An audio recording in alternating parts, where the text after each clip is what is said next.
It's my great pleasure to introduce Jeff Booth, who is the occasion for this workshop. Less momentous than the fact that 50 years ago, Jeff's first publication appeared is the fact that it was around 50 years ago, although I don't remember the month, that he and I became very good friends. And it's a friendship that I've valued immensely for half a century. I didn't think I'd ever be able to say something like that. After Jeff's talk, there'll be a short break, and then the commentaries will be in the order of Alan Sayre, Leah Henderson, and Matt Leifer. So without further ado. Thanks, Bill. And firstly, thanks to the organizers for organizing this terrific meeting, and especially for all the little touches, like all the bananas, which I really appreciate. So I guess I don't have to explain the title because the words of the song are actually in the program.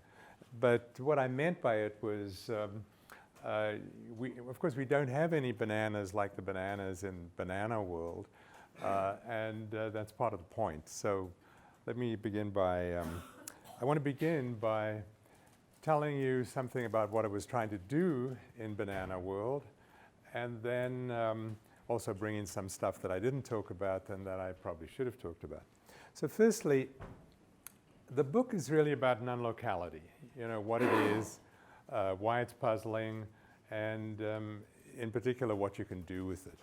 And also, I wanted to adopt what's called a device-independent or perhaps model-independent way of talking about physics. That is, physics in terms of correlations and principles formulated in terms of, which are in neutral terms, neutral with respect to the ontology of the devices producing the correlations.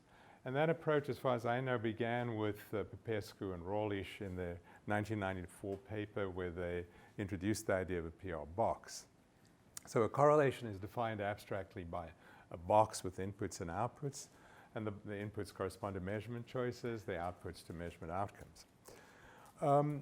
The crucial idea of the whole book is really expressed in this diagram, which I'm sure you've all seen versions of, but let me sort of go through it sort of fairly carefully.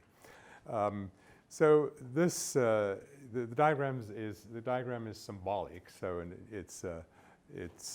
I mean these things are this particular square region here is supposed to represent a polytope, the polytope of local correlations,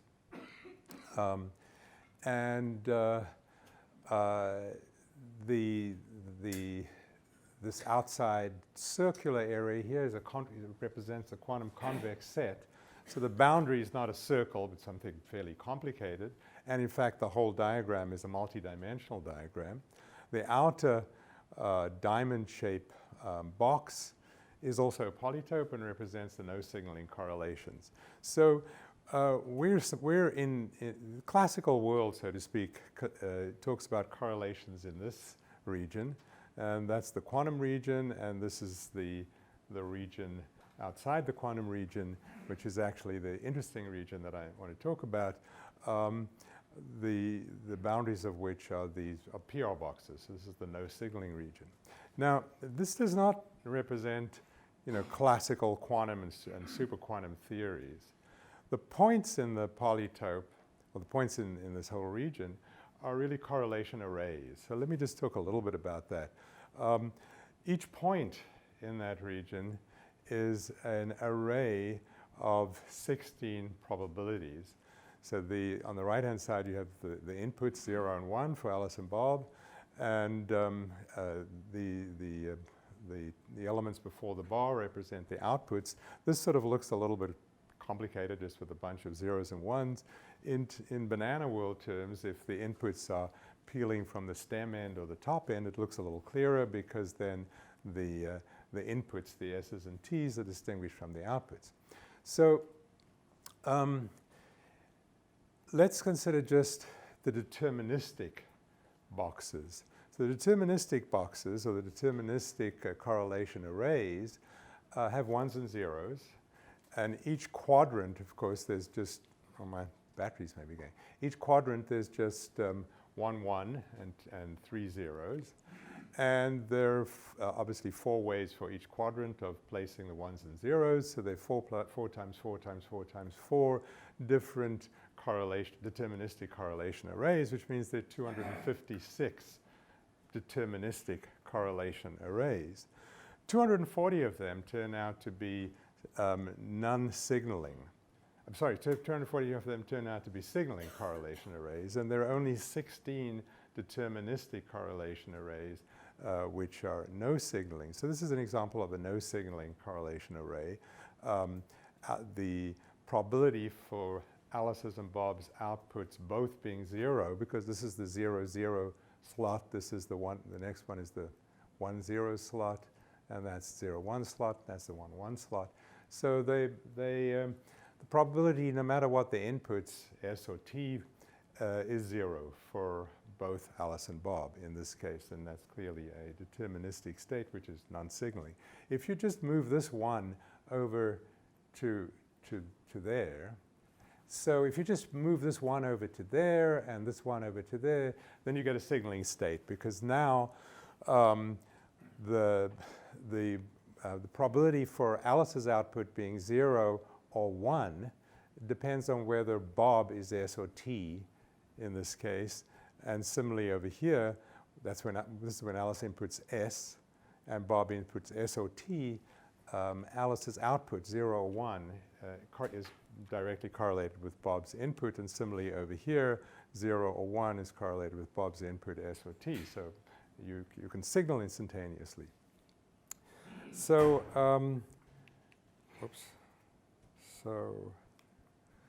So this is a Popescu-Rohrlich or PR correlation array, where you have for one case, in this case TT, which correspond to inputs 1 1, the outputs are either 0 1 or 1 0, each with probability half. In all other cases, you have the 0 0 and 1 1 case with probability half. So this is a case where for the 3 combinations of inputs, SS, ST, or TS, the outputs are the same. And for the combination TT, the outputs are opposite. There are 8 correlation arrays because you could put this configuration in this quadrant or this quadrant or this quadrant. That'll give you 4. And then you could also have PR boxes with the opposite kind of configuration, 3 cases where you have opposite outcomes and 1 case where you have the same outcome.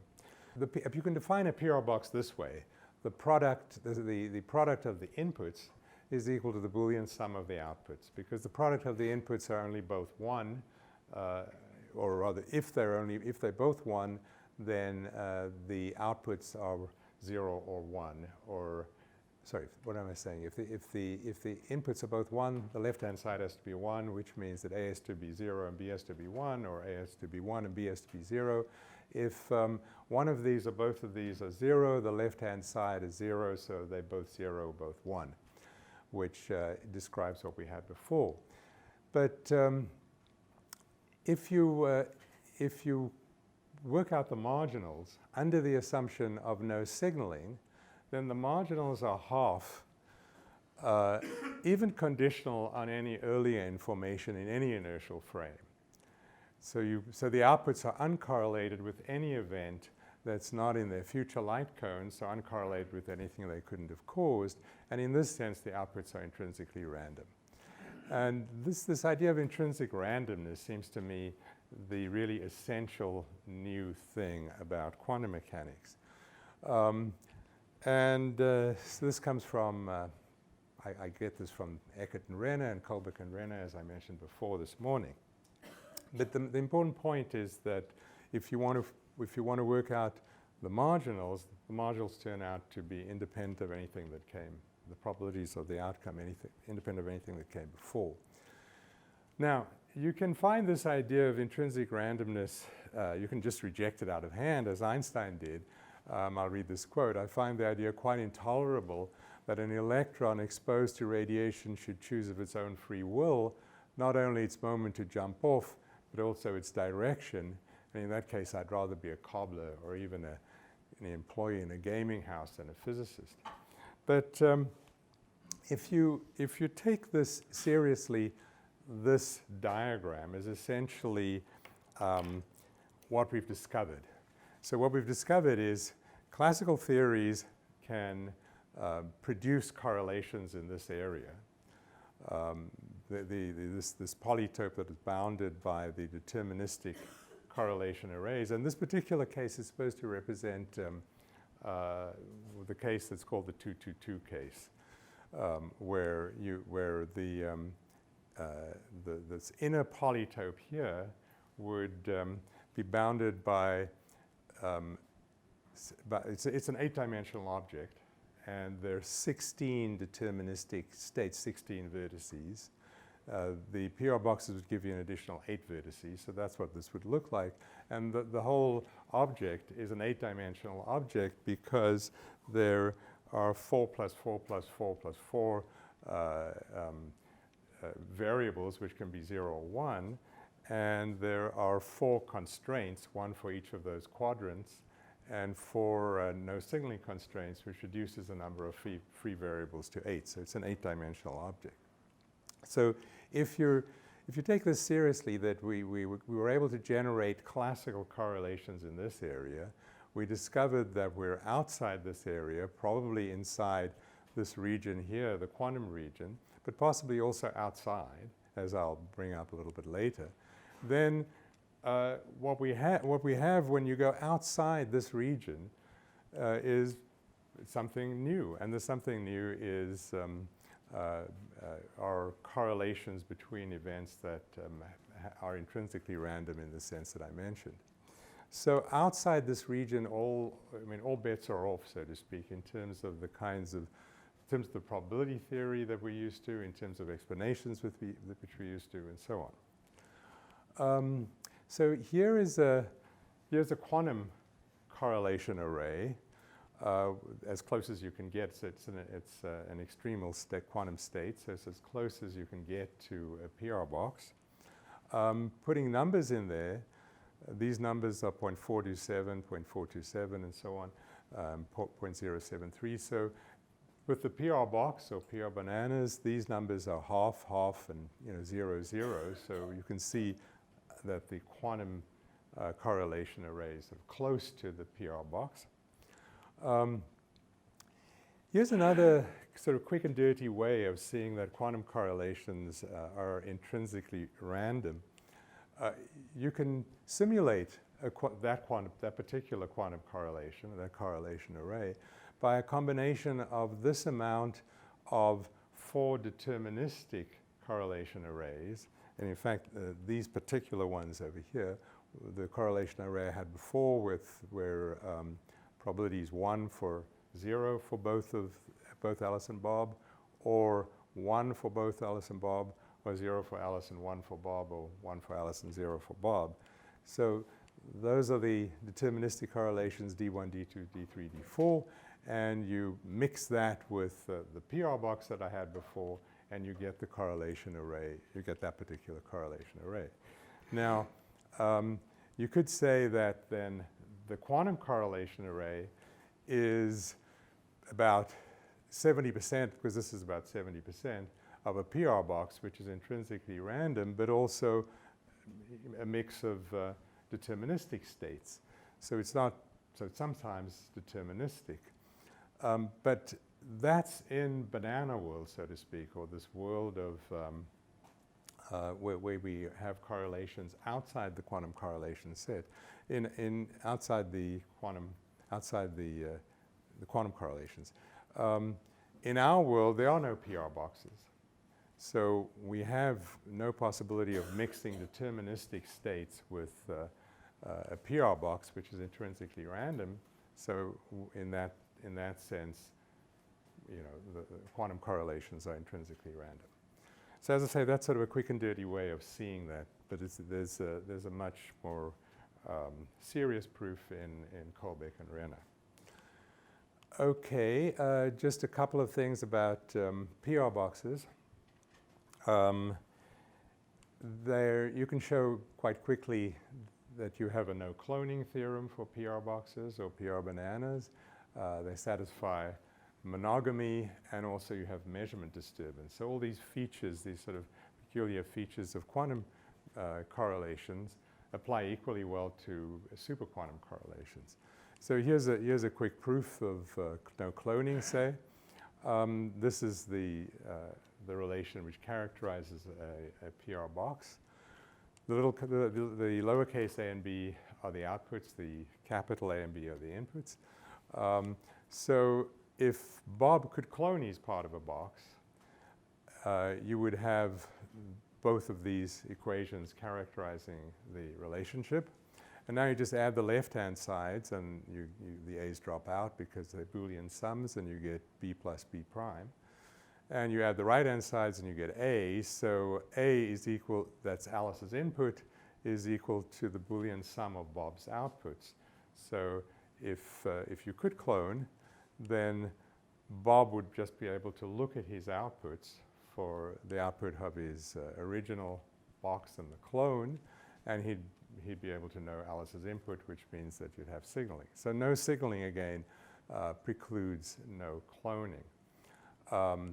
Monogamy, it's the same argument because the primes can represent the monogamy argument says that Alice can only share this correlation with Bob and not with anyone else. If B prime represents this other agent, then you get the same argument. Measurement disturbance, well, suppose Bob inputs B and gets output little b, and Alice inputs A and gets output little a.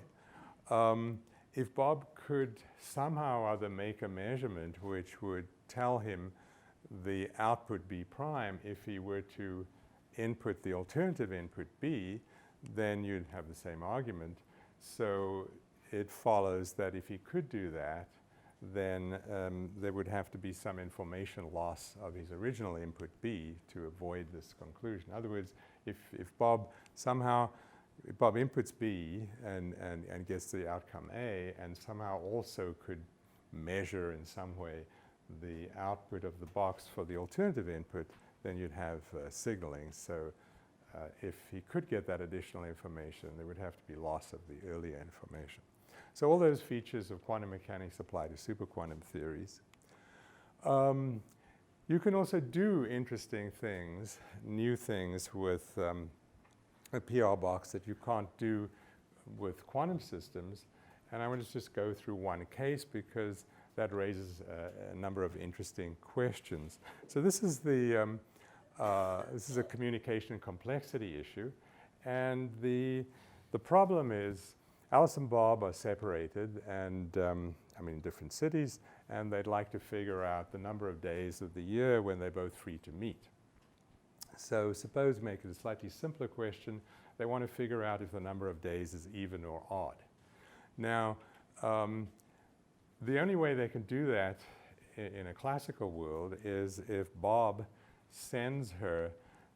literally sends her 365 bits of information which tell her whether he's free or not on every particular day of the year, and then she can compare that with her own information about the days of the year that she's free and figure out whether the number is even or odd. But using PR boxes, they can solve the equation with just one bit of information that Bob sends to Alice. What's interesting about this is that the answer to the question is it even or odd? Are the number of days on which they can both meet even or odd? It's just a one-bit question, yes or no. With PR boxes, you can answer the question with just one bit of information. So here's how they do it. The Boolean sum of the products of the inputs for all the boxes is equal to the Boolean sum of the outputs. Alice can decide whether the Boolean sum of the outputs is 0 or 1 if she knows whether the Boolean sum of Bob's outputs is 0 or 1. So in order for Alice to be able to answer the question, all Bob needs to do is send Alice the Boolean sum of his outputs. I left out the bit. They both input 0 or 1 depending on whether they're free or not that particular day of the year. they've got 365 boxes, and for each box they input 0 or 1 in their part of the box, depending on whether they're free or not. So if Bob just sends Alice one bit of information which tells whether the number of days he's free, whether his outputs are whether they're even or odd, the parity of the outputs in effect, then she can work it out. So now this so-called inner product problem, if it can be solved with one bit of communication, then it has what's called a trivial, the communication complexity is trivial because you would need at least one bit of information from Alice to Bob to solve any problem of that sort.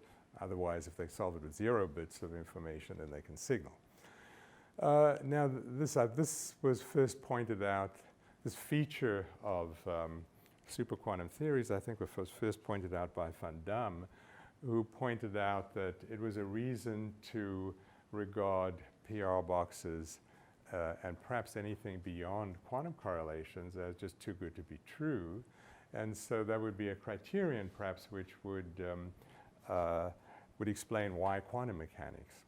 Why quantum mechanics? Because anything more than quantum mechanics would trivialize communication complexity, and we don't believe that to be the case. Well, so the question really is, sorry, I didn't mean that. How noisy should a PR box be in order to avoid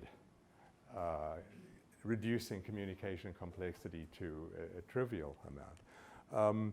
Prasad and others in 2006 showed that actually PR boxes with more than, if you can, let me say this, if you can simulate a PR box with more than about 0.91 probability of success, then you'd be able to trivialize communication complexity in a similar way. The quantum Tyrrellson bound is 0.85, so at this time it wasn't known, I mean in 2006 it wasn't known whether or not in the region between 0.85 and 0.91 you would still trivialize communication complexity. But this kind of result then led to a whole series of results on, in effect, noisy PR boxes. How noisy do you have to make the boxes which define the limit of the no signaling polytope in order to sort of pull it back to the quantum convex set? So here's another result which is more recent. This is Gissin, 2014.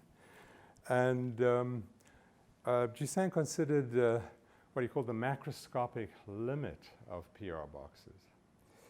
Now, so the inputs here to the PR boxes are 0 and 1, and X for Alice, Y for Bob, both 0 or 1.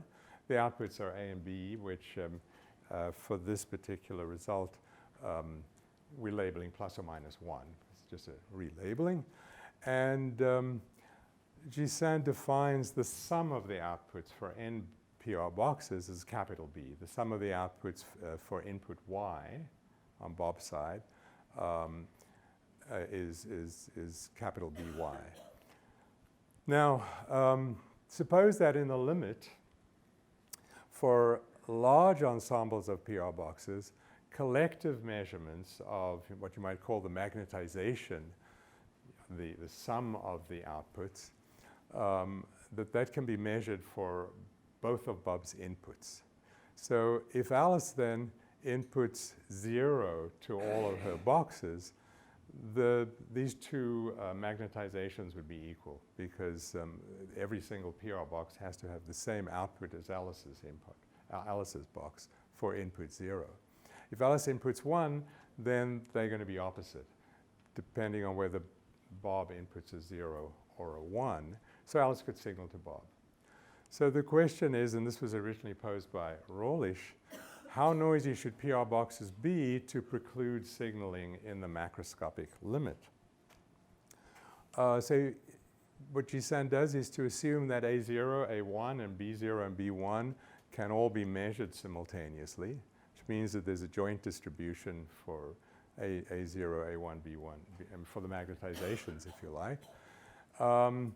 And that means there's no violation of Bell's inequality because there's a joint distribution, so there exists a local model. And Buchisam proves that if that's the case, then quite remarkably, well, there's some assumptions about the noise being symmetric. The PR boxes must be noisy enough so that you actually get the Tserilson bound.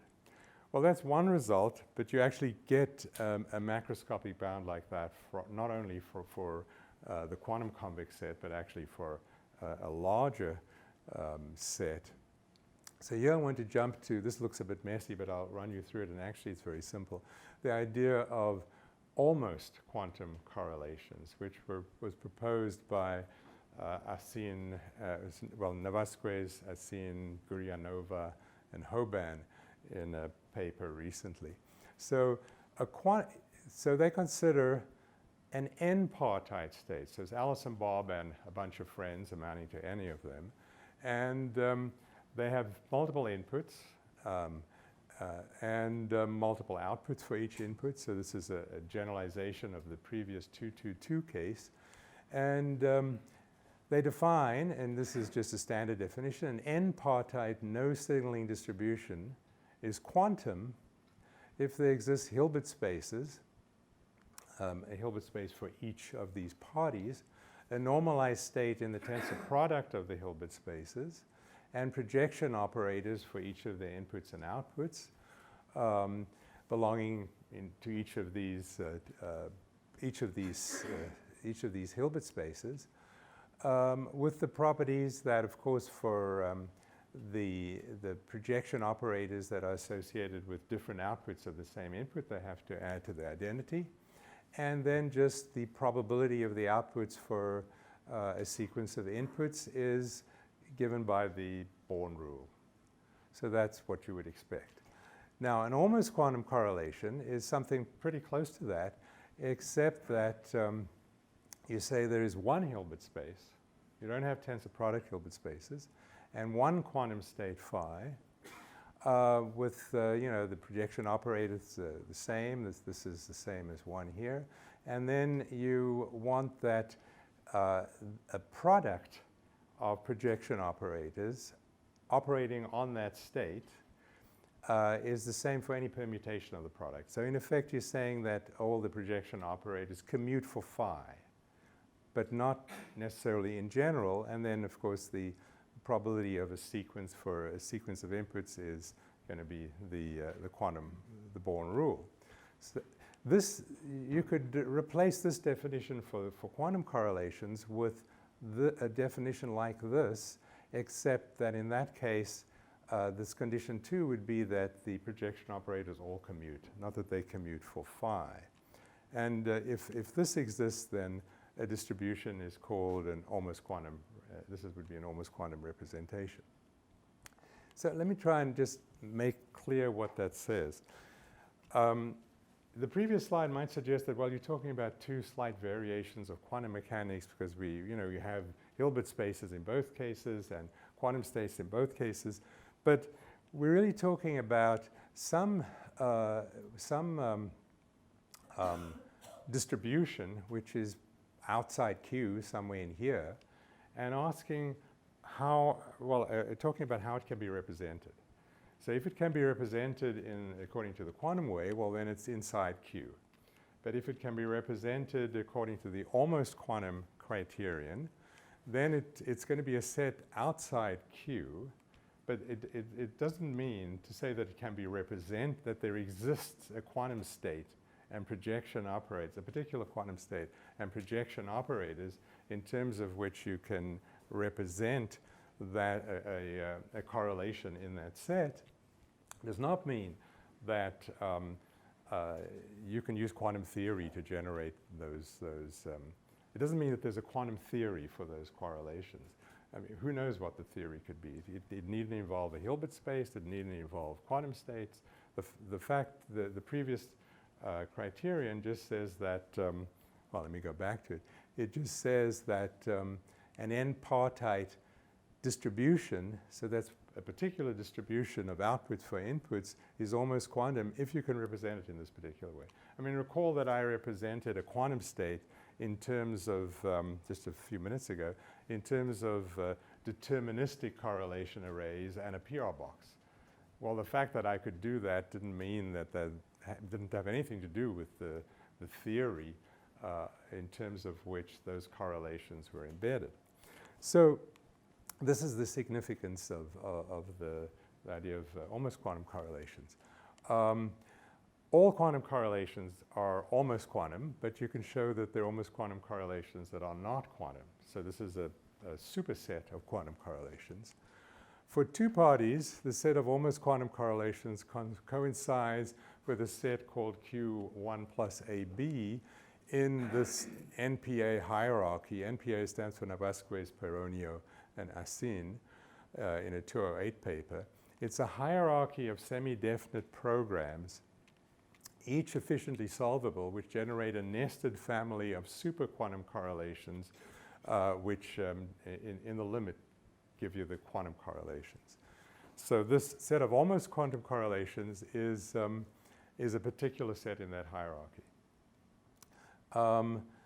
The difference between quantum and almost quantum correlations is testable in principle because you've got, you have these correlations outside the superquantum set. There's going to be some testable difference. But in order to come up with an experiment which would do that, you would have to have a physical theory with states and dynamics that can be associated with physical setups that instantiate almost quantum correlations. And until we have that, we don't know how to do it.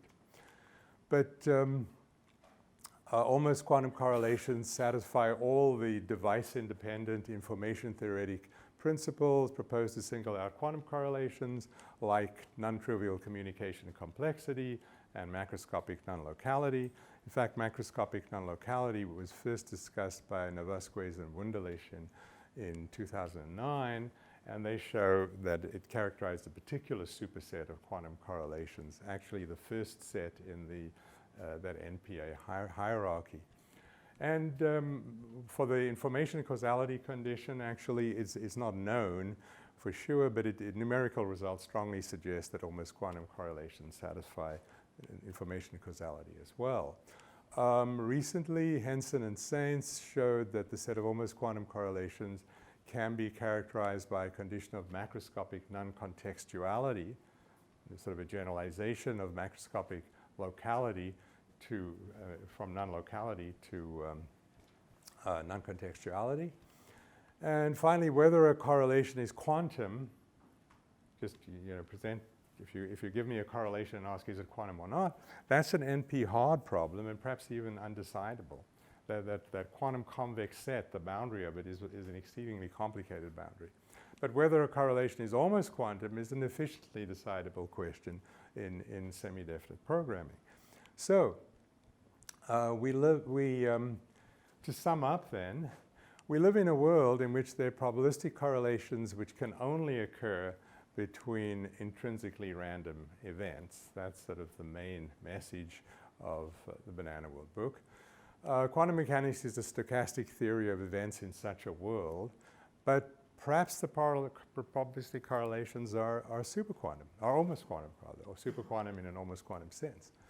Finally, there are new possibilities for representing, manipulating, and communicating information in an almost quantum world, as well as a quantum world, of course, relative to a classical world, irrespective of what the information is about. And in this sense, I think the structure of information in a superquantum world or any world outside the classical polytope is structurally different. I want to just end with how much? I've got a few minutes left, I think. So I want to move quickly to say something about the measurement problem, the CAT problem. That problem, I want to use what I just said before to say something about the measurement problem. The problem arises if you take the quantum state sort of seriously, in the sense, take the wave function ontology of quantum mechanics seriously. Here's a couple of quotes, one from Heisenberg about about Schrodinger's quantum mechanics and one from Schrodinger about Heisenberg. They both seem to despise each other. Heisenberg says, and this is in 1926, the more I think about the physical portion of Schrodinger's theory, the more repulsive I find it. What Schrodinger writes about the visualizability, the Anschaulichkeit of his theory, quote, is probably not quite right. In other words, it's crap. This quote is probably not quite right is the way Bohr expressed things. He apparently would say something is not quite right when he really meant that it's just junk. And so this is in a letter to Pauli. Schrodinger actually, in the paper in which he showed the equivalence of the two theories, in a footnote says, my theory was inspired by Louis de Broglie and by brief yet infinitely far-seeing remarks of Albert Einstein. I did not at all suspect any relation to Heisenberg's theory at the beginning. I naturally knew about his theory, but was discouraged, if not repelled, by what appeared to me as the very difficult methods of transcendental algebra and by the want of visualizability. So, I mean, I put the quotes up there partly because I think what, as I see it, the measurement problem arises if you sort of take a Schrodinger view. You've got the wave function or the quantum state. You take it as the analog of the classical state in the sense of the truth maker for events, and then you get into trouble. It's not clear that you have a measurement problem in the same sense if you take a view of the theory that Heisenberg, which is a much more abstract view of the theory, just as correlations, really. So, so here's what I want to say about the measurement problem in the light of all this. Edemar Petovsky makes a distinction, or made a distinction between the big measurement problem and the small measurement problem. The big measurement problem is the problem of explaining how a measurement produces a definite outcome. And the small measurement problem, in now translating it into the terms in which I've been talking here, is the problem of explaining how correlations at the macro level can be inside the local polytope, because that's what appears to be the case for our macro world, if macrosystems are composed of microsystems with correlations outside the local polytope. And so here's what I think one could say. For theories of quantum correlations, but also of almost quantum correlations, measurement outcomes are intrinsically random, and the irreducible information loss on measurement is a generic feature of any no-signaling theoretical explanation of correlations that lie outside the local correlation polytope. And for the small measurement problem, well, such theories have a macroscopic limit in which all measurements are compatible. So the solution is really this Dadaesque, it's not so much a solution as an approach, say, a Dadaesque approach to the problem. Here's Dali's Galatea of the spheres, and it turns out that Dali was actually interested in quantum mechanics. And here's a quote. He says, in the serialist period, I wanted to create the iconography of the interior world, the world of the marvelous, of my father, Freud. I succeeded in doing it. Today, the exterior world, that of physics, has transcended the one of psychology. My father today is Dr. Heisenberg. So this is supposed to illustrate Dali's solution to the measurement problem. You have here these little PR boxes, and they, you know, in the macroscopic limit give you his wife, actually, Galatea of the spheres. So I was going to end that, but just going to end there and just say that the main point I was trying to make today is, look, it may very well be the case, perhaps it seems even likely, that we live in a world which is not a quantum world, but an almost quantum world. And if we live in an almost quantum world, then we have no idea what the dynamics and what the theory of such a world looks like. It doesn't have to look anything like quantum theory. I mean, it's certainly going to be the case that we have intrinsically random events and correlations which are weird in the sense we're familiar with. But in fact, the weirdness will be just the weirdness of quantum mechanics for most part. But we have no idea that whether there's, you know, how to how those what the ontology will be, if you like, of a world which sustains those correlations. So it seems to me sort of pointless to speculate about solutions to the measurement problem if there's a good chance that quantum theory may not be the right theory, and the right theory may be almost quantum theory. And well, I think I'll end it there. Well, thank you.